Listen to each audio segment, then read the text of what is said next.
नमस्कार दोस्तों।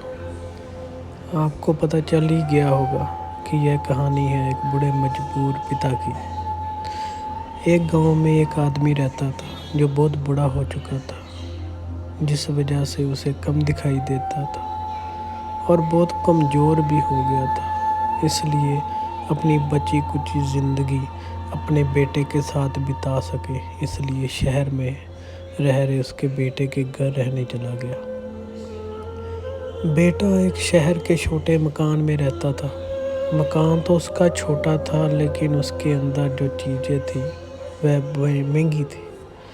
उसे मकान में बेटा, उसकी पत्नी और उनका एक 5 साल का बच्चा, यह छोटा सा परिवार साथ मिलकर रहता था। बूढ़े पिता के आने से उनके परिवार का एक सदस्य और बढ़ गया।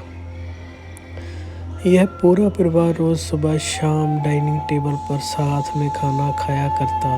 बूढ़ा पिता अपनी कमजोरी के चलते हमेशा खाने की चीज़ें नीचे गिराता रहता और कई बार कांच के बर्तन भी टूट जाया करते थे। कुछ दिनों तक तो बहू और बेटे ने यह सहन किया, लेकिन बाद में वे दोनों बूढ़े की ऐसी हरकतों से चिढ़ने लगे। एक दिन बेटे ने कहा कि ऐसा कब तक चलेगा, हमें कुछ करना पड़ेगा। उसकी पत्नी भी इस बात से सहमत हुई।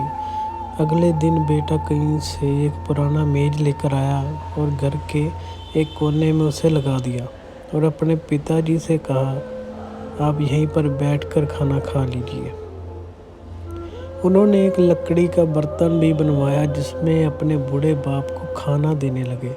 अपने कांच के कीमती बर्तन बचाने के लिए अपने पूरे बाप को लकड़ी का बर्तन देने में उन्हें जरा भी शर्म नहीं आई।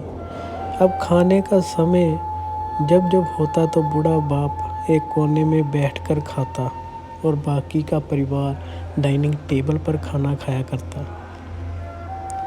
डाइनिंग टेबल पर बैठे बैठे दोनों पति पत्नी कभी कभी अपने बूढ़े बाप की तरह देख लिया करते। बूढ़े बाप की आंखों में उन्हें आंसू भी नजर आते, मगर उन पर जैसे कोई असर ही नहीं होता। बूढ़े का पोता भी यह नज़ारा हमेशा देखता और वह अपने में ही खोया रहता। एक दिन जब पति डाइनिंग टेबल पर बैठकर खाना खा रहे थे, तब उनका बच्चा ज़मीन पर बैठकर कुछ कर रहा था। उन दोनों ने बच्चे के हाथ में लकड़ी का टुकड़ा देखा, लेकिन उन्हें कुछ समझ में नहीं आया कि बच्चा लकड़ी के टुकड़े के साथ क्या कर रहा है। जब बच्चे के पिता ने उससे पूछा कि बेटा आओ खाना खा लो, तुम नीचे बैठकर क्या कर रहे हो, तब बच्चे ने भोलेपन से कहा, अरे मम्मी पापा, मैं आप दोनों के लिए लकड़ी का बर्तन बना रहा हूँ ताकि आप लोगों को जब आप बुरे हो जाओ तो दिन में खाना दे सकूँ। अपने नादान बेटे द्वारा दी गई यह सहज बात दोनों के दिल में तीर की तरह उतर गई। दोनों एक दूसरे का चेहरा निहारने लगे। बिना कुछ कहे ही दोनों की आंखों में पानी आ गया और अपने भविष्य की किताब अपने आपको के सामने खुलती हुई नजर आई। उन्हें समझने में ज़्यादा देर नहीं लगी कि अब उन्हें आगे क्या करना पड़ेगा। अगले दिन कमरे के कोने से वह पुराना मेज हट गया और अब बूढ़ा पिता और बाकी का परिवार साथ में मिलकर फिर से खाना खाने लगा।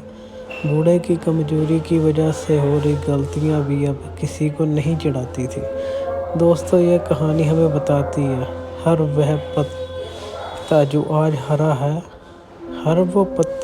हरा है वह कल सूखेगा और डाली से नीचे भी गिरेगा। इसलिए हमें अपने बड़ों का हमेशा ख्याल रखना चाहिए और हमें हमारे माता पिता और बुजुर्गों के साथ वैसा ही व्यवहार करना चाहिए जैसा हम चाहते हैं कि हमारे बूढ़े होने के बाद हमारे बच्चे हमारे साथ करें।